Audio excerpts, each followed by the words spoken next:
ಎಲ್ರಿಗೂ ನಮಸ್ಕಾರ. ನಾನು ನಿಮ್ಮ SGK. ಸೊ ಈ ವಿಡಿಯೋಲಿ ಏನಪ್ಪ ವಿಶೇಷ ಅಂದರೆ, ಫಸ್ಟ್ ಟೈಮ್ ನಮ್ಮ ಫಾಲೋವರ್ ಒಬ್ಬರು ಮೀಟ್ ಆಗೋಣ ಬನ್ನಿ ಬ್ರೋ, ಸ್ವಲ್ಪ ಬಿಸ್ನೆಸ್ ಬಗ್ಗೆ ಸ್ವಲ್ಪ ಮಾತಾಡಬೇಕು, ತಿಳ್ಕೊಬೇಕು ಅಂದರು. ನನಗೂ ಬಿಸ್ನೆಸ್ ಬಗ್ಗೆ ಅಷ್ಟೊಂದೇನು ಗೊತ್ತಿಲ್ಲ ಅಂತ ಇಟ್ಕೊಳ್ಳಿ. ಬಟ್ ಇದ್ರೂ ನಾನು ಈ ಚಾನಲ್ ಸ್ಟಾರ್ಟ್ ಮಾಡಿದ್ದೇನಕ್ಕಂದರೆ to just exchange of information ಆಗಲಿ, ಒಂದು ಐಡಿಯಾಲಜಿ ಇಬ್ರಿಗೂ, ನನ್ನಿಂದ ನಿಮಗೂ ಆಗಲಿ, ನಿಮ್ಮಿಂದ ನನಗೂ ಆಗಲಿ ನಾನೊಂದು ಉಪಯೋಗ ಇರಬೇಕು ಅನ್ನೋದಕ್ಕೋಸ್ಕರನೇ ಈ ಚಾನಲ್ ನಾನು ಓಪನ್ ಮಾಡಿದ್ದಾಗಲಿ, ಈ ಯೂಟ್ಯೂಬ್ ಚಾನಲ್ ಆಗಲಿ, ಇನ್ಸ್ಟಾ ಪೇಜ್ ನಾನು ಓಪನ್ ಮಾಡಿದ್ದು. ಫಸ್ಟ್ ಟೈಮ್ ಸಬ್ಸ್ಕ್ರೈಬರ್ ಒಬ್ಬರು, ಅವರು ಸ್ವಲ್ಪ ಮಿಡಲ್ ಕ್ಲಾಸೇ ಪಾಪ, ಉತ್ತರ ಕರ್ನಾಟಕದಿಂದ ಇಲ್ಲಿ ಬಂದು ಪ್ಲೇಸ್ ಆಗಿದ್ದಾರೆ, ಆ ಕಾಲೇಜಿಂದ ಪ್ಲೇಸ್ ಆಗಿ ಇಲ್ಲಿ ಸರ್ಜಾಪುರ ರೋಡಲ್ಲಿರೋ ವಿಪ್ರೋದಲ್ಲಿ ವರ್ಕ್ ಮಾಡ್ತಾಯಿದ್ದಾರೆ. ಸೊ ಅವ್ರಿಗೂ ಇಲ್ಲ, ನನಗಿದು ಸಾಕಾಗಲ್ಲ ಬ್ರೋ, ಬರೀ 9 to 5 ಜಾಬ್ ಸಾಕಾಗಲ್ಲ, ನನಗೆ ಅದು ಬಿಟ್ಟು ಎಕ್ಸ್ಟ್ರಾ ಇನ್ಕಮ್ ಬೇಕು, ಬಿಸ್ನೆಸ್ಸಲ್ಲಿ ಸ್ವಲ್ಪ ಹೋಗ್ಬೇಕು ಅಂತ ಹೇಳಿದ್ರು. ಸೊ ನಮ್ಮದು ಅದೇ ಮೈಂಡ್ಸೆಟ್ ಅಲ್ವಾ. ಸೊ ಸೇಮ್ ಮೈಂಡ್ಸೆಟ್ ಇರೋ ಕಾರಣದಿಂದ ಹೋಗಿ ಸ್ವಲ್ಪ ಐಡಿಯಾ ಎಕ್ಸ್ಚೇಂಜಸ್, ನಮಗೆ ಗೊತ್ತಿರೋದು ಅವ್ರಿಗೇನೋ ಸ್ವಲ್ಪ ಕಾಮರ್ಸ್ ಬಗ್ಗೆ ಐಡಿಯಾ ಬೇಕು ಅಂತ ಹೇಳ್ತಿದ್ರು. ಸೊ ಅದಕ್ಕೋಸ್ಕರ ಇಲ್ಲಿ ಬೊಮ್ಮಸಂದ್ರದಿಂದ ಸರ್ಜಾಪುರ ರೋಡ್ಗೆ ಹೋಗ್ತಾಯಿದ್ದೀನಿ. ಇದು ಆ್ಯಕ್ಚುಲಿ ನಮ್ಮ ಫ್ರೆಂಡ್ ಗಾಡಿ, ನನ್ನ ಗಾಡಿ ಬಂದು ಫ್ರೆಂಡ್ ತೊಗೊಂಡೋಗಿದ್ದಾನೆ. MM ಮಿಲ್ಸ್ಗೆ ಹೋಗ್ಬೇಕು ಮಚ್ಚ, ಗಾಡಿ ಬೇಕು ಅಂತ. ಸರಿ, ಅವ್ನು ತೊಗೊಂಡೋಗಿದ್ದ ಅವ್ನ ಗಾಡಿಯಲ್ಲಿ. ಇಲ್ಲಿಂದ ಹೋಗಿ ಅವ್ರು ಮಾತಾಡಿಸ್ಕೊಂಡು ಬರೋಣ. ಅವರು ವಿಪ್ರೋ ದೊಡ್ಡ ಕ್ಯಾಂಪಸ್ಸು, ಕೊಡ್ತಿ ಹತ್ರ ಇರೋದು, ಸರ್ಜಾಪುರ ರೋಡ್ ಕೊಡ್ತಿ ಅಂದ್ಬಿಟ್ಟು. ಕ್ಯಾಂಪಸ್ ತುಂಬ ದೊಡ್ಡದಿದೆ ವಿಪ್ರೋ, ಆದರೆ ಸಾಧ್ಯ ಇದ್ದರೆ ಕ್ಯಾಂಪಸ್ನ ಫುಲ್ ವೀಡಿಯೋ ಮಾಡು, ಈ ವಿಡಿಯೋದಲ್ಲಿ ಬರುತ್ತೆ. ಈ ವಿಡಿಯೋಲ್ಲಿ ಬಂದಿಲ್ಲ ಅಂದರೆ ಮೇ ಬಿ ಅಲ್ಲಿ ಪಾಸಿಬಲ್ ಅವ್ರು ಆಪರ್ಚುನಿಟಿ ಕೊಡ್ತಾರೋ ಗೊತ್ತಿಲ್ಲ, ಶೂಟ್ ಮಾಡ್ಕೊಳ್ಳೋಕ್ಕೆ ಅಲೌಡಾ ಇಲ್ವಾ ಅಂತಲೂ ಗೊತ್ತಿಲ್ಲ. ಅವ್ರು ಹೇಳಿದ್ರು ಶೂಟ್ ಮಾಡ್ಕೊಳ್ಳಿ ಬ್ರೋ, ಕ್ಯಾಮ್ರಾ ತಂದರೆ ಅಟ್ಲೀಸ್ಟ್ ವೀಡಿಯೋಗೆ ಯೂಸ್ ಆಗುತ್ತೆ ಅಂತ ಇದ್ರು. ಅದಕ್ಕೋಸ್ಕರನೇ ಈ ವಿಡಿಯೋ. ಸೊ ನಿಮಗೂ ಮತ್ತು ಇನ್ನೊಬ್ಬರು ಇನ್ನೂ ಇಬ್ಬರು ಮೀಟ್ ಆಗೋಣ ಅಂದರು ಪಾಪ, ಬಟ್ ಅನ್ಲಕ್ಕಿಲಿ ನನಗೆ ಟೈಮ್ ಸಿಕ್ಕಿಲ್ಲ. ಒಬ್ಬರು ಚಿಕ್ಕಬಳ್ಳಾಪುರದಿಂದ ಫರೂಕ್ ಅನ್ನೋರು ಪಾಪ ದಿನ ಫೋನ್ ಮಾಡ್ತಾರೆ, ನನಗೆ ಆನ್ಸರ್ ಮಾಡೋಕ್ಕಾಗ್ತಿಲ್ಲ, ರಾತ್ರಿ ಟೈಮಲ್ಲಿ ಫೋನ್ ಮಾಡ್ತಾರೆ. ಬಟ್ ಒಂದಲ್ಲ ಒಂದು ದಿವಸ ಫಾರ್ ಶ್ಯೂರ್ ಚಿಕ್ಕಬಳ್ಳಾಪುರದಲ್ಲಿರೋ ಫರೂಕ್ ಬ್ರೋ ಖಂಡಿತ ಮೀಟ್ ಆಗೋಣ ಒಂದು ದಿವಸ. ಶಿವರಾತ್ರಿಗೆ ಹೋಗ್ಬೇಕಾಗಿತ್ತು, ಬಟ್ ಬೇರೆ ಕೆಲಸ ಬಂದಿದ್ದರಿಂದ ನಾನು ಅಲ್ಲಿ ಈಶಾ ಕಡೆಗೆ ಬರೋಕ್ಕಾಗಿಲ್ಲ. ಅದಕ್ಕೋಸ್ಕರ ನಾನು ಅವ್ರು ಮೀಟ್ ಮಾಡ್ಕೋ ಒಂದು ಚಾನ್ಸ್ ಸಿಕ್ಕಿಲ್ಲ ನನಗೆ. ಅದು ಬಿಟ್ಟರೆ ಖಂಡಿತವಾಗ್ಲೂ ಹೇಳ್ತೀನಿ, ಇನ್ನೊಂದು ದಿವಸ ಇನ್ನೂ ಯಾರನ್ನೂ ಮೀಟ್ ಮಾಡಬೇಕು, ಸ್ವಲ್ಪ ಬಿಸ್ನೆಸ್ ಬಗ್ಗೆ ಮಾತಾಡಬೇಕು, ಇಲ್ಲ ನಿಮ್ಗೊಂದು ಬಿಸ್ನೆಸ್ ಐಡಿಯಾ ಇದೆ ಅದ್ರ ಬಗ್ಗೆ ಸ್ವಲ್ಪ ಮಾತಾಡೋಣ, ಒಂದು ಸ್ವಲ್ಪ ಇನ್ಫಾರ್ಮೇಷನ್ ಎಕ್ಸ್ಚೇಂಜ್ ಮಾಡೋಣ ಅನ್ನೋ ರೇಂಜಿಗೆ ನಿಮ್ಗೆ ಯಾರನ್ನ ಇದ್ದರೆ ದಯವಿಟ್ಟು ತಪ್ಪದೆ ಕಮೆಂಟಲ್ಲಿ ಮೆನ್ಷನ್ ಮಾಡಿ. ಬೆಂಗಳೂರಲ್ಲಿದ್ದರೆ ಖಂಡಿತ ಒಂದಲ್ಲ ಒಂದು ದಿವಸ ನಾವು ಮೀಟ್ ಆಗೋಣ. ಇವಾಗ ಇವರು ಪಲ್ಲವಿ ಅವ್ರು ಬಂದು 1 month ಬ್ಯಾಕ್ ನನ್ನ ಬಂದ್ಬಿಟ್ಟು ಮೀಟ್ ಆಗೋಣ ಅಂತ ಹೇಳಿದ್ರು. ಸೊ ಅವಾಗಿದ್ಬಿಟ್ಟು ಇವಾಗ ನನಗೆ ಆಫ್ಟರ್ 1.5 month ನನಗೆ ಇವಾಗ ಅವ್ರು ಹೇಳಿದ್ರು, ಬ್ರೋ ಇವತ್ತು ಫ್ರೀ ಇದ್ದೀನಿ ಮಾತಾಡೋಣವಾ. ಇವಾಗ ನಾನು ಮೇಯ್ನ್ ಆ್ಯಕ್ಚುಲಾಗಿ ಮಾತಾಡೋದು ಅಂದ್ಬಿಟ್ಟು ಕಾಮರ್ಸ್ ಬಿಸ್ನೆಸ್ ಬಗ್ಗೆ ಅವ್ರಿಗೊಂದು ಐಡಿಯಾ ಬೇಕಂತೆ. ನನಗೊಂದಿಷ್ಟು ನಾಲೆಜ್ ಇದೆ, ಕಾಮರ್ಸ್ ಬಿಸ್ನೆಸ್ ಹೆಂಗೆ ಮಾಡೋದು, ಅದಕ್ಕೆ ಏನೇನು ಡಾಕ್ಯುಮೆಂಟ್ಸ್ ಬೇಕು, ಇನ್ನೊಂದಿಷ್ಟ ಆಗಲಿ ಅದ್ರ ಬಗ್ಗೆ ಸ್ವಲ್ಪ ನಾಲೆಜ್ ಇರೋದ್ರಿಂದ ಸರಿ ನನ್ನ ಕೈಯಲ್ಲಿ ಆದಷ್ಟು ನಾನು ಹೆಲ್ಪ್ ಮಾಡ್ತೀನಿ ಮೇಡಮ್, ನಿಮ್ಮ ಕೈಯಲ್ಲಿ ಆದಷ್ಟು ನಿಮ್ಗೆ ಏನಾರ ಬೇರೆ ಐಡಿಯಾಸ್ ಇದ್ರೂ ಹೇಳಿ, ಪರವಾಗಿಲ್ಲ ಮಾತಾಡೋಣ, ಇಬ್ಬರು ಸ್ವಲ್ಪ ನಾಲೆಜ್ ಎಕ್ಸ್ಚೇಂಜ್ ಮಾಡ್ಕೊಳ್ಳೋಣ. ಅದಕ್ಕೋಸ್ಕರನೇ ಅಲ್ವಾ ಚಾನಲ್ ಸ್ಟಾರ್ಟ್ ಮಾಡಿರೋದು ಅಂದ್ಬಿಟ್ಟು. ಸೊ ಅದಕ್ಕೋಸ್ಕರನೇ ಈ ವಿಡಿಯೋ ಹೋಗ್ತಾಯಿದ್ದೀನಿ. ಹೋಗಿ ಅಲ್ಲೇನಾಗುತ್ತೆ, ಹೆಂಗೆ, ಇಫ್ ಪಾಸಿಬಲ್ ನಾನು ಅವರು ಮಾತಾಡೋದು ಕಾನ್ವರ್ಸೇಷನ್ ಏನು ಐಡಿಯಾ ಅನ್ನೋದನ್ನ ಶೂಟ್ ಮಾಡೋಕ್ಕೆ ಟ್ರೈ ಮಾಡ್ತೀನಿ. If she is not comfortable with that, so video ಬರೋಲ್ಲ. ನಾನು ಬೇಕಾದ್ರೆ ಅವ್ರದ್ದು ಮಾತಾಡಿಸಿ ಮುಗಿಸಿ ಬರಬೇಕಾದ್ರೆ ನಿಮಗೆ ಏನು ಐಡಿಯಾ ಹಿಂಗೆ ಎಲ್ಲ ಹೇಳಿ ತಿಳಿಸ್ಕೊಡ್ತೀನಿ ನಿಮಗೆ. ಸೊ ಅಲ್ಲೋ ಕಂಟಿನ್ಯೂ ಮಾಡ್ತೀನಿ. ಹೌದಾ, ಸರಿ ಬ್ರೋ, ಆಯಿತು, nice to meet you. Okay, ನಿಮ್ಮ ಫೇಸ್ ತೋರ್ಸ. ಅಯ್ಯೋ, ನೋ ಪ್ರಾಬ್ಲಮ್. ಸರಿ ಬ್ರೋ, ಓಕೆ, ಸಿಗೋಣ ಮತ್ತೆ ಫೋನ್ ಮಾಡಿ. ಹಾಂ, ಓಕೆ, ಬಾಯ್. ನೀವು ಬಸ್ಸಾ? Thank you. ಓ, ನೀವು ಆ ಸಿಗ್ನಲ್ ಹತ್ರ? ಸರಿ ಆಯಿತು, ಓಕೆ, ಬಾಯ್, ಹುಷಾರು.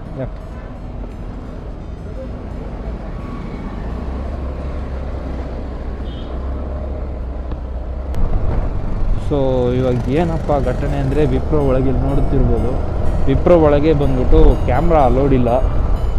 ಸೊ ಅಲ್ಲಿ ನಾವು ಮಾತಾಡಿದ್ದು, ನಾವು ಡಿಸ್ಕಸ್ ಮಾಡಿದ್ದೇನು ವಿಡಿಯೋಲ್ಲಿ ರೆಕಾರ್ಡ್ ಮಾಡ್ಕೊಳ್ಳೋಕ್ಕೆ ನನಗೆ ಆಪರ್ಚುನಿಟಿ ಸಿಕ್ಕಿಲ್ಲ. ಸೊ ಏನೂ ಇಲ್ಲ, ಹೋಗ್ಬಿಟ್ಟು ಅವ್ರಿಗೂ ಸೇಮ್ ನಮ್ಮ ಥರನೇ ಒಂದು ಮೈಂಡ್ಸೆಟ್, ಏನನ್ನ ಬರೀ 9 to 5 ಜಾಬ್ ಮಾಡಿದ್ರೆ ನಮಗೇನು ಲೈಕ್ ಫ್ಯೂಚರಲ್ಲೇನು ಡೆವಲಪ್ ಆಗೋಲ್ಲ, ಅದು ಇಟ್ಕೊಂಡು ನಮಗೂ ಕಷ್ಟ ಆಗ್ತಿದೆ ಫ್ಯಾಮಿಲಿ ಮೇಂಟೈನ್ ಮಾಡೋದಾಗಲಿ. ಪಾಪ ಅವ್ರು ಬಂದ್ಬಿಟ್ಟು ಒಬ್ಬರು ಬಿಜಾಪುರದಿಂದ ಬಂದಿದ್ದಾರೆ, ಪಲ್ಲವಿ ಅನ್ನೋರು. ಮತ್ತು ಅವ್ರ ಕೊಲಿಗ್ ಇನ್ನೊಬ್ಬರು ಬ್ರದರ್ ಬಂದ್ಬಿಟ್ಟು ಇದರಿಂದ ಬಂದಿದ್ದಾರೆ, ರಾಯಚೂರು ಕಡೆಯಿಂದ ಬಂದಿದ್ದಾರೆ. ಅವರಿಬ್ಬರು ಪಾಪ ಕೆಲಸ ಮೇಲೆ ಅಲ್ಲಿಂದ ಕ್ಯಾಂಪಸ್ ಸೆಲೆಕ್ಟ್ ಆಗಿ ಇಲ್ಲಿ ಬಂದೆ. ಅದು ಇವರಿಬ್ರು ನನಗಿನ್ನ ದೊಡ್ಡವರು, 2022 ಪಾಸ್ಔಟ್ ಆಗಿರೋದು ಇಂಜಿನಿಯರ್ಸು. ಇಲ್ಲಿ ಬರೋಕ್ಕೆ ವಿಪ್ರೋ ಅವರು ಅಲ್ಲಿಂದ ಇವ್ರಿಗೆ ಆಫರ್ ಕೊಟ್ಟು ಕರೆಯೋದಕ್ಕೇ like they took 2 years, more than 2 years ತೊಗೊಂಡು ಆಫರ್ ತೊಗೊಂಡು ರೀಸೆಂಟಾಗಿ ಬಂದು ಒಂದು 3 months or 4 months ಏನೋ ವರ್ಕ್ ಮಾಡ್ತಾಯಿದ್ರಂತೆ. ಅವ್ರಿಗೂ ಇನ್ನೂ ಬೆಂಚಲ್ಲಿ ಇದನ್ನು ಪ್ರಾಜೆಕ್ಟ್ ಸಿಕ್ಕಿಲ್ಲ, ಸ್ವಲ್ಪ ಇಲ್ಲೂ ಇದೆ, ಜಾಬ್ ಸೆಕ್ಯೂರಿಟಿ ಇಲ್ಲ, ಏನು ಮಾಡೋದು ಹೆಂಗೆ ಏನೋ ಐಡಿಯಾ ಇಲ್ದಿರ ಇದ್ದರು. ಬಟ್ ನನಗೂ ಆ ಥರನೇ ಇದ್ದೆ ನಾನು ಸ್ಟಾರ್ಟಿಂಗ್. ಬಟ್ ಇವರು ಇವಾಗ ಕೆಲಸಕ್ಕೆ ಸೇರಿದ ಮೇಲೆ ಐಡಿಯಾಲಿದ್ದಾರೆ. ಬಟ್ ನನಗೊಂದ್ಬಿಟ್ಟು ಸ್ಟಾರ್ಟಿಂಗಿಂದನೇ ಕೆಲಸ ಮಾಡಿದ್ರೆ ಬದುಕೋಕ್ಕಾಗಲ್ಲ, ಬದುಕ್ಬೋದು ಅಷ್ಟೇ, ಬಟ್ ಡೆವಲಪ್ ಆಗೋಲ್ಲ, ಉದ್ಧಾರ ಮಾಡೋಕ್ಕಾಗಲ್ಲ. ಏನು ಇವಾಗ ನಮ್ಮಪ್ಪ ಅವಾಗ ಥರ ಬರೀ ಕೆಲಸಕ್ಕೆ ಹೋಗಿದ್ರೆ ನಾನು ಈ ರೇಂಜಿಗೆ ಒಂದು MCA ಮುಗಿಸಿ ಈ ಥರ ಒಂದು ಏನು ಹೇಳೋದು ಈ ಥರ ಬೆಳೆಸೋಕ್ಕಾಗ್ತಾ ಇರಲಿಲ್ಲ ಟು ಬಿ ಫ್ರ್ಯಾಂಕ್. ಅವ್ರು ಆವಾಗೇ ಕೈಯಲ್ಲಿ ಒಂದು ಸ್ಕಿಲ್ ಇಟ್ಕೊಂಡು TV ಮೆಕ್ಯಾನಿಕ್ ಸೈಡಲ್ಲಿ TV ಅಂಗಡಿ ಹಾಕ್ಬಿಟ್ಟು ರಿಪೇರ್ ಶಾಪ್ ಮಾಡೋ ಅಂಗಡಿನೂ ನೋಡಿಕೊಂಡು ಕೆಲಸಕ್ಕೂ ಹೋಗ್ಕೊಂಡು ಈ ಥರ ಡಬಲ್ ಕೆಲಸ ಮಾಡ್ಕೊಂಡಿದ್ದಕ್ಕೆ ನನ್ನ ತಮ್ಮನ ಓದಿಸ್ಕೊಂಡು ಇವಾಗ ಈ ರೇಂಜಿಗೆ ಬೆಳೆಸಿದ್ದಾರೆ. ಸೊ ಅದೇ ಥರನೇ ಇವಾಗ ನಾನು ಅವರು ಆ ಜನ್ರೇಷನಲ್ಲಿ ಅಷ್ಟು ಏನು ಟೆಕ್ನಾಲಜೀಸ್ ಇಲ್ಲದೇ ಇರಬೇಕಾದ್ರೆ, ಆಪರ್ಚುನಿಟೀಸ್ ಇಲ್ಲದೇ ಇರಬೇಕಾದ್ರೆ ಅವ್ರು ಆ ರೇಂಜಿಗೆ ಬೆಳೆಸಿದ್ದಾರೆ. ಅಂದಮೇಲೆ ನಾನು ಈ ಕಾಲದಲ್ಲಿ, ಅದು ಬೆಂಗಳೂರಲ್ಲಿ ಬೆಳೆದು, ಅವರು ತಮಿಳ್ನಾಡಲ್ಲಿ ಯಾವುದೋ ಹಳ್ಳಿಯಲ್ಲಿ ಬೆಳೆದು ಹಳ್ಳಿಯಲ್ಲಿ ಗೌರ್ಮೆಂಟ್ ಸ್ಕೂಲಲ್ಲಿ ಓದ್ದವ್ರು ನಮ್ಮಪ್ಪ. ಅವ್ರ ಕೈಯಲ್ಲೇ ಇವಾಗ ಬೆಂಗಳೂರಿಗೆ ಬಂದು ಇಷ್ಟೆಲ್ಲ ಬದುಕಿ ಇಷ್ಟೆಲ್ಲ ನಾನು ಬೆಳೆಸಿ ಈ ರೇಂಜಿಗೆ ಒಂದು ಮಾಡಿದೆ, ಅದು ದೊಡ್ಡ ಸಾಧನೆನೇ. ಇದು ನನಗಂತಲ್ಲ, ನಂತರ ನಮ್ಮ ಪೇರೆಂಟ್ಸ್ ಥರ ಬೇರೆ ಪೇರೆಂಟ್ಸ್, ಇವಾಗ ನೀವು ವೀಡಿಯೋ ನೋಡ್ತಾ ಇರೋರು ನೀವೇ ಒಂದು ಪೇರೆಂಟ್ಸ್ ಆಗಿರ್ಬೋದು, ನೀವೇ ಒಬ್ರಿಗೆ ನಿಮ್ಮ ಮಗನ ಓದಿಸ್ತಾ ಇರ್ಬೋದು, ಇಲ್ಲ ನಿಮ್ಮ ಅಪ್ಪ ಅಮ್ಮ ನಿಮ್ಮನ್ನು ಓದಿಸ್ತಾ ಇರ್ಬೋದು, ವಾಟ್ ಎವರ್. ಆ ಥರ ಇರೋ ಸಿಚುವೇಷನಲ್ಲಿ ಅವರೇ ಈ ರೇಂಜಿಗೆ ಎಫರ್ಟ್ಸ್ ಹಾಕಿ ಮಾಡ್ತಾರೆ ಅಂದಮೇಲೆ ನಮ್ಮ ಕಡೆಯಿಂದ ಏನಾದರೂ ಒಂದು ನಮ್ಮ ಸೈಡಿಂದ ಮಾಡಬೇಕಲ್ಲ. ಇಲ್ಲ ಅಟ್ಲೀಸ್ಟ್ ಅವರಷ್ಟು ಎಫರ್ಟ್ಸ್ ಇಲ್ಲಾಂದರೂ ಅವ್ರ ಮಕ್ಕಳಾಗಿ ಅವರಲ್ಲಿ ಅರ್ಧಷ್ಟು ಎಫರ್ಟ್ ಆದರೂ ಹಾಕಬೇಕಲ್ಲ. ಹಾಕಿಲ್ಲ ಅಂದರೆ ಇನ್ನೇನು ನಾವು ಅವ್ರಿಗೆ ರಿಟರ್ನ್ ಮಾಡೋದು. ಸೊ ಅದರಿಂದನೇ ನಾನು ಈ ಚಾನಲ್ ಕ್ರಿಯೇಟ್ ಮಾಡಿ ಈ ಥರ ಒಂದೇ ಥರ ಮೆಂಟಾಲಿಟಿ, ಒಂದು ಐಡಿಯಾಲಜಿ ಇರೋರನ್ನೆಲ್ಲ ಯುನೈಟ್ ಮಾಡಿ ಏನನ್ನ ಒಂದು ಮಾಡಬೇಕು. ಅಟ್ಲೀಸ್ಟ್ ನಮ್ಮ ಥಾಟ್ಸು ನೋಡಿ, ಪಾರ್ಟ್ನರ್ಶಿಪ್ ಮಾಡಬೇಕು, ಅದಕ್ಕೋಸ್ಕರ ನಾನು ಇದು ಮಾಡ್ತಾಯಿದ್ದೀನಿ, ವೀಡಿಯೋ ಮಾಡ್ತಾರೆ, ಅದೆಲ್ಲ ಲೆಕ್ಕ. ಇದರಿಂದ ಇವಾಗ ನಾವು ಇವರು ಹಳ್ಳಿ ಕಡೆಯಿಂದ ಬಂದಿರ್ತಾರೆ, ಇವರು ಬೆಳೆದಿದ್ದ ರೀತಿಯೇ ಡಿಫ್ರೆಂಟ್ ಇರುತ್ತೆ, ಇವ್ರ ವೇ ಆಫ್ ಥಿಂಕಿಂಗೇ ಡಿಫ್ರೆಂಟ್ ಇರುತ್ತೆ. ನಾನು ಬೆಳೆದಿದ್ದ ರೀತಿಯೇ ಬೇರೆ. ನಾನು ಪಾಂಡಿಚೇರಿಯಲ್ಲಿ ಹುಟ್ಟಿದ್ದು ನಾನು, ಬಟ್ ಬೆಳೆದಿದ್ದು ಸ್ಕೂಲಿಂಗು, ಕಾಲೇಜು, ಇವಾಗ ಕೆಲಸ ಮಾಡ್ತಿರೋದು A to Z ಬೆಂಗಳೂರಲ್ಲೇ ಬೆಳೆದಿದ್ದೀನಿ. ಸೊ ನನಗೆ ನನ್ನ ವೇ ಆಫ್ ಥಿಂಕಿಂಗೇ ಡಿಫ್ರೆಂಟ್ ಇರುತ್ತೆ, ನಾನು ನೋಡ್ತಾ ಇರೋ ಜನನೇ ಬೇರೆ ಇರ್ತಾರೆ. ಸೊ ಈ ಥರ ಎಲ್ಲ ಇರಬೇಕಾದ್ರೆ ನಮ್ಮ ಐಡಿಯಾಲಜಿ ಆಗಲಿ ಅವ್ರ ಐಡಿಯಾಲಜಿ ಆಗಲಿ ತುಂಬಾ ಡಿಫ್ರೆನ್ಷಿಯೇಟ್ ಆಯಿತು. But the motive is the same.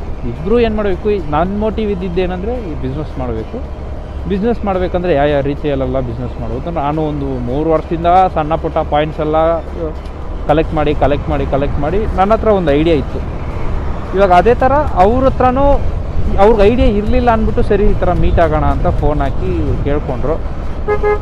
ಸರಿ ಅವ್ರದ್ದು ಇಷ್ಟು ದಿವಸ ಇದ್ಬಿಟ್ಟು ಓಕೆ ಫೈನ್ ಮೀಟ್ ಆಗೋಣ ಅಂದ್ಬಿಟ್ಟು ಏನೋ ಒಂದು ಟೈಮ್ ಮ್ಯಾಚ್ ಆಯಿತು. ಸೊ ಮೀಟ್ ಆಗಿಬಿಟ್ಟು ಸರಿ ಆಯಿತು ಅಂದ್ಬಿಟ್ಟು ಮೀಟ್ ಆಗಿಬಿಟ್ಟು ಚೆನ್ನಾಗಿ ಮಾತಾಡಿದ್ರಿ. ಅವರಿಬ್ರು ಸೇಮ್ ಮೈಂಡ್ಸೆಟ್ಟೆಲ್ಲ ಇದ್ದಾರೆ. ಲೈಕ್ ಅವರಿಬ್ಬರು ಪಾರ್ಟ್ನರ್ಸ್ ಆಗೋಕ್ಕೆ ರೆಡಿ ಇದ್ದಾರೆ. ಪಾರ್ಟ್ನರ್ಸ್ ಅಂದರೆ ಬಿಸ್ನೆಸ್ ಪಾರ್ಟ್ನರ್ಸ್ ಆಗಿಬಿಟ್ಟು whatever they contribute for themself to grow ಅವ್ರು ಮಾಡೋಕ್ಕೆ ರೆಡಿ ಇದ್ದಾರೆ.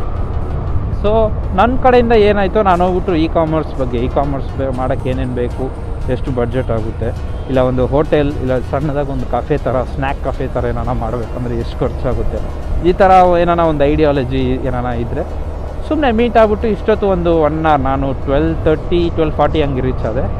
ಅವರು ವಿಪ್ರೋ ಆಫೀಸಲ್ಲೇ ಒಳಗೆ ವಿಸಿಟರ್ ಪಾಸ್ ನನಗೋಸ್ಕರ ಮಾಡಿಸಿ ಒಳಗೆ ಕರ್ಕೊಂಡೋಗಿ ಅವ್ರ ಕಫೇಲಿ ಕೂತ್ಕೊಂಡು ಒಂದು ಜ್ಯೂಸ್ ಆರ್ಡರ್ ಮಾಡಿಬಿಟ್ಟು ಅಲ್ಲೊಂದು 1 hour ಟೈಮ್ ಸ್ಪೆಂಡ್ ಮಾಡಿಬಿಟ್ಟು ಮಾತಾಡ್ಕೊಂಡಿದ್ವಿ. ಸರಿ ಅದು ಮುಗೀತು.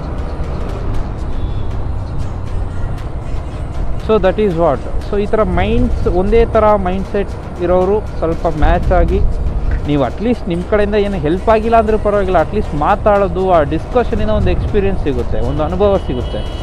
ಅವು ಮನೇಲಿ ಹೇಳಿದ್ರೆ ಇಲ್ಲ ಬ್ರೋ ಮನೇಲಿ ಹಿಂಗಾಗುತ್ತೆ, ಮನೇಲಿ ಒಪ್ಕೊಳ್ಳೋದ ಅಂತ ಇದ್ದಾರೆ ಬಿಸ್ನೆಸ್ಗೆ, ಈ ಥರ ಬಡ್ಜೆಟ್ ಇನ್ವೆಸ್ಟ್ ಎಷ್ಟು ಮಾಡಿದ್ರೆ ಯಾವ ಬಿಸ್ನೆಸ್ ಸ್ಟಾರ್ಟ್ ಮಾಡ್ಬೋದು, ಫ್ರಾಂಚೈಸಿ ಬಗ್ಗೆ, ಇ ಕಾಮರ್ಸ್ ಬಗ್ಗೆ, ಇಲ್ಲಾಂದರೆ ಒಂದು ಕ್ಲೋತಿಂಗ್ ಬಿಸ್ನೆಸ್ ಮಾಡಬೇಕಂದ್ರೆ, ಇಲ್ಲ ಈ ಥರ ಸಣ್ಣದಾಗಿ ಒಂದು ಹೋಟೆಲ್ ಓಪನ್ ಮಾಡಬೇಕಂದ್ರೆ, ಈ ಥರ ಎಲ್ಲನೂ ಒಂದು ಸ್ವಲ್ಪ ನಮಗೆ ಗೊತ್ತಿರೋಷ್ಟು ನಾವು ಡಿಸ್ಕಸ್ ಮಾಡಿ ಮಾತಾಡಿದ್ವಿ.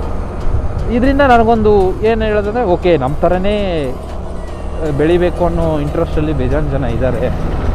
ಅದ್ರಲ್ಲಿ ನಮಗೆ ಗೊತ್ತಿರೋರು ಇಷ್ಟೇ. ಬಟ್ ಆ ಥರ ನಮ್ಮ ಮೈಂಡ್ಸೆಟ್ಟಲ್ಲಿರೋರು ತುಂಬ ಜನ ಇದ್ದಾರೆ. ಸೊ ಅವ್ರು ಇಷ್ಟು ಜನ ಕೇಳೋದು ಒಂದೇ, ಫಸ್ಟ್ ಏನಿದ್ರು ಅನಲೈಸ್ ಮಾಡಿ ನಿಮ್ಮ ಬಡ್ಜೆಟ್ ನಿಮ್ಮ ಕೈಯಲ್ಲಿ ತಾಕತ್ತು ಎಷ್ಟಾಗುತ್ತೆ. ಪ್ರಾಫಿಟ್ ಬಂದರೂ ಅದನ್ನು ತಿರ್ಗಾ ನೆಕ್ಸ್ಟ್ ಹೆಂಗೆ ಯೂಸ್ ಮಾಡಬೇಕು ಅನ್ನೋ ಇದು ನಿಮಗೆ ಗೊತ್ತಿರಬೇಕು. ಅದೇ ಥರ ಲಾಸ್ ಆದ್ರೂ ಅದನ್ನು ಹೆಂಗೆ ಕಾಂಪನ್ಸೇಟ್ ಮಾಡೋದು ಅನ್ನೋ ಕಾನ್ಫಿಡೆನ್ಸು ನಿಮಗೆ ಬಂದಿರಬೇಕು. ಇವೆಲ್ಲ ಮಾಡಿದ್ರೆ ಮಾತ್ರ ನೀವು ಓಕೆ ಬಿಸ್ನೆಸ್ಸಲ್ಲಿ ಸಸ್ಟೈನ್ ಆಗೋಕ್ಕೆ ಸಾಧ್ಯ. ಇಲ್ಲ ನಾನು ಏನೋ ಇವಾಗ ನನ್ನ ಹತ್ರ ಒಂದು 30,000 ಆಯ್ತಪ್ಪ, ಸುಮ್ಮನೆ ಯಾವುದೋ ಒಂದು ಗೋಬಿ ಅಂಗಡಿನ ಮಸಾಲ ಪುರಿ ಅಂಗಡಿನ ಸುಮ್ಮನೆ ಚಿಕ್ಕದಾಗಿ ಲೋಕಲ್ ಒಂದು ಹಾಕ್ಕೊತೀನಿ, ನಾಳೆ ಲಾಸ್ ಆಗಿದ ತಕ್ಷಣ ಅಷ್ಟೇ ಅಯ್ಯೋ ಲಾಸ್ ಆಗೋಯ್ತು ಅದಕ್ಕೆ ಅಪ್ಪ ಬಿಸ್ನೆಸ್ಸೇ ಮಾಡಬಾರ್ದು ಹಂಗೆ ಹೇಳ್ಬಿಟ್ಟು ಓಡೋಗೋದು. That is not called business. Business ಅಂದರೆ ಲಾಸು ಇರುತ್ತೆ, ಪ್ರಾಫಿಟ್ ಇರುತ್ತೆ. ಲಾಸ್ ಬಂದಾಗ ನೀವು ಹೆಂಗೆ ಹ್ಯಾಂಡಲ್ ಮಾಡ್ತೀರಾ, ಪ್ರಾಫಿಟ್ ಬಂದಾಗ ನೀವು ಅದನ್ನು ಹೆಂಗೆ ಮೇಂಟೈನ್ ಮಾಡ್ಕೊಂಡು ಹೋಗ್ತೀರಾ. This is the game. ಆ ಗೇಮ್ನ ನೀವು ಹೆಂಗೆ ಆಡ್ತೀರಾ ಅನ್ನೋದ್ರಲ್ಲೇ ನಿಮ್ಮದು ಏನಿರೋದು. ನೀವು ಎಷ್ಟು ದಿನ ಸಸ್ಟೈನ್ ಆಗ್ತೀರಾ ಬಿಸ್ನೆಸ್ಸಲ್ಲಿ ಅನ್ನೋದು ನಿಮ್ಮ ಮೇಲೆ ಡಿಪೆಂಡು. ಅದು it does not depends on others victory or others failure. Others ಇವಾಗ ಬೇರೆ ಯಾರು ಬಿಸ್ನೆಸ್ ಮಾಡಿ ಸೋತೋದ್ರ, ಯಾಕೆ ಸೋತೋದ್ರು, ಎಲ್ಲಿ ತಪ್ಪು ಮಾಡಿದ್ರು, ಏನು ಕತೆ, ಇದು ನಿಧಾನಕ್ಕೆ ಅವ್ರ ಹತ್ರ ಹೋಗಿ ಮಾತಾಡಿ ತಿಳ್ಕೊಬೋದು. ಒಬ್ರು ಪ್ರಾಫಿಟ್ ಮಾಡಿದ್ದಾರೆ ಅಂದರೆ ಒಳ್ಳೆ ದಾರಿಯಲ್ಲೇ ಪ್ರಾಫಿಟ್ ಮಾಡಿದಾರಾ, ಅವ್ರು ಹೆಂಗೆ ಪ್ರಾಫಿಟ್ ಮಾಡಿದ್ರು, ಇವ್ರು ಯಾಕೆ ಲಾಸ್ ಆಯಿತು, ಇವ್ರದ್ದು ಲಾಸ್ ಆಗಿದೆ ಅಂದಮೇಲೆ ಇವ್ರದ್ದು ಮಾತ್ರ ಹೆಂಗೆ ಪ್ರಾಫಿಟ್ ಬಂದ್ಬಿಡ್ತು, ಇವ್ನು ಯಾವ ಸ್ಟ್ರಾಟಜಿ ಯೂಸ್ ಮಾಡ್ದ, ಇವೆಲ್ಲ ವಿಚಾರಗಳು ಬಿಸ್ನೆಸ್ಸಲ್ಲಿರುತ್ತೆ. ಸೊ ಈ ಥರ ನನಗೂ ಇನ್ನೂ ಬಿಸ್ನೆಸ್ ಅಂದರೆ ಏನಂತ ಗೊತ್ತಿಲ್ಲ. ನಾನು ಇದುವರೆಗೂ ಯೂಟ್ಯೂಬಲ್ಲಿ ನೋಡಿ, ನಾನು ಟು ಬಿ ಫ್ರ್ಯಾಂಕ್ ತಮಿಳಲ್ಲಿ ಫಿನಾನ್ಸ್ ಬಗ್ಗೆ ಬಿಸ್ನೆಸ್ ಬಗ್ಗೆ ಅದರಲ್ಲಿ ಯೂಟ್ಯೂಬ್ ಚಾನಲ್ಸು ತುಂಬ ಇದೆ. ನಾನು ಅದರಿಂದ ಸ್ವಲ್ಪನೇ ಗೈನ್ ಮಾಡಿನೇ ನಾನು ಒಂದು ರೇಂಜಿಗೆ ಇವಾಗ ಅದರಲ್ಲಿ 1% ಅಷ್ಟು ಮಾತಾಡ್ತಾ ಇದ್ದೀನಿ. ಇದರಲ್ಲಿ ಮಾತಾಡೋದಕ್ಕೂ ಇನ್ನೂ 1000% ಇದೆ, ಇನ್ನೂ 100% ಮೇಲೆ ಇದೆ. ನನಗೆ ಅದರಲ್ಲಿ ಅಷ್ಟು ಐಡಿಯಾ ಇಲ್ಲವೇ ಇಲ್ಲ ನನಗೆ. ಬಟ್ ಸಮಥಿಂಗ್ ಬೇಸಿಕ್, ಓಕೆ ಇದು ಇನ್ಪುಟ್ಟು, ಇಷ್ಟು ಬಡ್ಜೆಟ್ ಹಾಕಿದ್ರೆ ಇಷ್ಟು ನಾವು ಬಂಡವಾಳ ಹಾಕಿದ್ರೆ ನಾವು ಇಷ್ಟು ಈ ರೇಂಜಿಗೆ ದುಡಿಬೋದು, ಇಲ್ಲಿ ಮಾಡಿದ್ರೆ ಈ ಥರ ಎಲ್ಲ ಲಾಸಸ್ ಬರುತ್ತೆ, ಈ ದಾರಿಯಲ್ಲಿ ಹೇಳಿದ್ರೆ ಇಷ್ಟೆಲ್ಲ ಪ್ರಾಬ್ಲಮ್ಸ್ ಬರುತ್ತೆ ಅಂತ ನನಗೆ ಗೊತ್ತಿರಬೇಕು. ಗೊತ್ತಿಲ್ದಿರಾನೇ ನೀವು ಬಿಸ್ನೆಸ್ಗೆ ಇಳಿದ್ರೇ ಮಾತ್ರ ನಿಮಗೆ ಲಾಸ್ ಆಗೋದು. ಆವಾಗ ಮಾತ್ರ ಇಟ್ಸ್ ಪ್ಯೂರ್ಲಿ ಲಕ್. ಅದು ಲಾಸು ಪ್ರಾಫಿಟು ಅದು ನಿಮಗೆ ಬಿಟ್ಟಿದ್ದು. But if you are so calculative, ನಿಮಗೆಲ್ಲ ಕ್ಯಾಲ್ಕುಲೇಷನ್ ಗೊತ್ತು, ಇಫ್ ಯು ಕ್ಯಾನ್ ಪ್ರೆಡಿಕ್ಟ್, ಈ ಲೊಕೇಶನಲ್ಲಿ ಅಂಗಡಿ ಹಾಕಿದ್ರೆ ಹಿಂಗೆ ಆಗುತ್ತೆ ಆಗಲ್ಲ ಅಂತ ನಿಮ್ಮ ಕೈಯಲ್ಲಿ ಪ್ರೆಡಿಕ್ಟ್ ಮಾಡೋಕ್ಕೆ ಸಾಧ್ಯ ಆಗಿಬಿಟ್ರೆ you will get that confidence automatically. ನಿಮಗೆ ಕಾನ್ಫಿಡೆನ್ಸ್ ಬರುತ್ತೆ, ಓಕೆ ನನ್ನ ಕೈಯಲ್ಲಿ ಇದು ಆಗುತ್ತೆ ಆಗಲ್ಲ ಅನ್ನೋದು ನಿಮಗೆ ಗೊತ್ತಾಗ್ಬಿಡುತ್ತೆ. ಇವಾಗ ಇಷ್ಟೊತ್ತು ನಾನು ಅವ್ರ ಜೊತೆ ಮಾತಾಡಿದ್ದು ಇಷ್ಟೇ. ನಂದು ಫಸ್ಟ್ ಟೈಮು ನನ್ನ ಫಾಲೋವರು ಒಬ್ಬ ಸ್ಟ್ರೇಂಜರ್ ಯಾರಂತಲೇ ಗೊತ್ತಿಲ್ಲ, ನನ್ನ ಫಾಲೋ ಮಾಡೋರು ಒಂದು ಮಾತು ಕರೆದು ಈ ಥರ ಮಾತಾಡೋಣ ಬ್ರೋ ಅಂಥೇಳಿ ನಾನು ಒಂಥರ ಖುಷಿ ಆಯ್ತು. ಈ ಥರ ಇದ್ದರೆ ನನಗೂ ಸ್ವಲ್ಪ ಒಂಥರ ಮೋಟಿವೇಟ್ ಮಾಡುತ್ತೆ. ಓಕೆ ನಮ್ಮ ಕಂಟೆಂಟ್ನು ನೋಡ್ತಾ ಇದ್ದಾರೆ ಜನ, ನನ್ನ ಕಂಟೆಂಟು ಅವ್ರಿಗೆ ವೈಬ್ ಮ್ಯಾಚ್ ಆಗ್ತಿದೆ, ನನ್ನ ಸಿಚುವೇಶನ್ ಅವ್ರ ಸಿಚುವೇಶನ್ ಸೇಮು. ಈ ಥರ ಇದ್ದರೆ ಒಬ್ರಿಗೊಬ್ರು ಹೆಲ್ಪ್ ಮಾಡ್ಕೊಂಡು ಒಬ್ರಿಗೊಬ್ರು ಡೆವಲಪ್ ಮಾಡಬೇಕು. ನಮ್ಮ ಸೋಷಿಯಲ್ ಮೀಡಿಯಾನ ಹೆಂಗೆ ಯೂಸ್ ಮಾಡಬೇಕು ಅವ್ನು ಕರೆಕ್ಟಾಗಿ ಯೂಸ್ ಮಾಡ್ತಾಯಿದ್ದೀನಿ ಅಂತ ನನಗನ್ನಿಸ್ತು. ನೀವು ಅದೇ ಥರ ನಿಮ್ಮ ಸೋಷಿಯಲ್ ಮೀಡಿಯಾನ ನಿಮ್ಮ ಗ್ರೋತ್ ಏನಿದ್ರು ನಿಮ್ಮ ಬೆಳವಣಿಗೆಗೋಸ್ಕರ ಯೂಸ್ ಮಾಡಿ. ಎಂಟರ್ಟೈನ್ಮೆಂಟ್ ಇರಲಿ, ಎಂಟರ್ಟೈನ್ಮೆಂಟ್ ಲಿಮಿಟಲ್ಲಿದ್ದಷ್ಟು ಮಾತ್ರ ಚೆಂದ. ಎಂಟರ್ಟೈನ್ಮೆಂಟನ್ನ ನೀವು ಜಾಸ್ತಿ ತಗೊತಾ ಇದ್ದರೆ ಬುದ್ಧಿ ತುಂಬ ಮಂದ ಆಗ್ಬಿಡುತ್ತೆ. ಇದಕ್ಕೆ ಹೋಗಬೇಡಿ.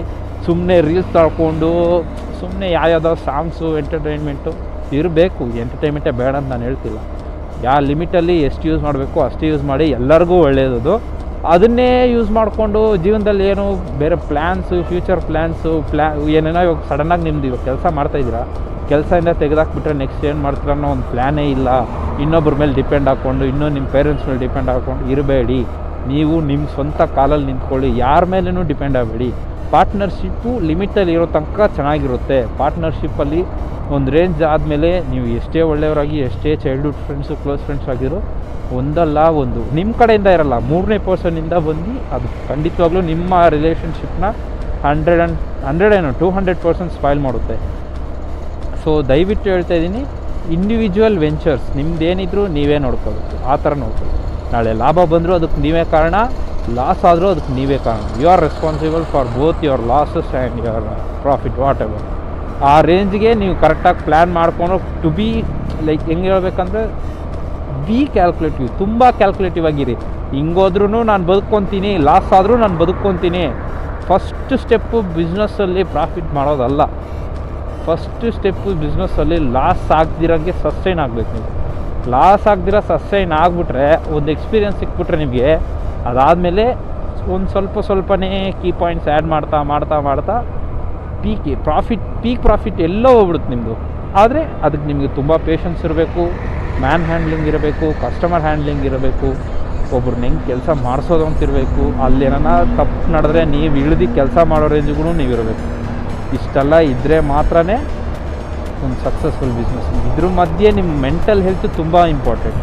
ನೀವು ಮೆಂಟಲ್ ಹೆಲ್ತು ಮೈಂಡ್ಸೆಟ್ ಏನಾನ ಸ್ವಲ್ಪ ಚೇಂಜ್ ಆಗಿ ಇಲ್ಲ ನಿಮಗೇ ನಿಮ್ಮ ಬಿಸ್ನೆಸ್ ಮೇಲೆ ನಂಬಿಕೆ ಇಲ್ಲ ಅಂದ್ಬಿಟ್ರೆ ಇಟ್ಸ್ ವೇಸ್ಟ್. ನೀವು ಬಿಸ್ನೆಸ್ ಮಾಡೋದೇ ವೇಸ್ಟ್. ಬಿಸ್ನೆಸ್ಗೆ ಬೇಕಾಗಿರೋದು ಮೈಂಡು. ಆ ಮೈಂಡ್ಸೆಟ್ನ ನೀವು ಕರೆಕ್ಟಾಗಿ ಚುರುಕಾಗಿ ಯೂಸ್ ಮಾಡಿಕೊಂಡ್ರೆ ಅಂದರೆ ಪಕ್ಕ ಕ್ಲಿಕ್ ಆಗ್ತೀರ ಬಿಸ್ನೆಸ್ಸಲ್ಲಿ. ಸೊ ಬಿಸ್ನೆಸ್ ಕಲಿಯೋದೇನು ದೊಡ್ಡ ವಿಷಯ ಅಲ್ಲ, ಅದನ್ನು ಅರ್ಥ ಮಾಡ್ಕೊಳ್ಳೋದು ತುಂಬ ದೊಡ್ಡ ವಿಷಯ.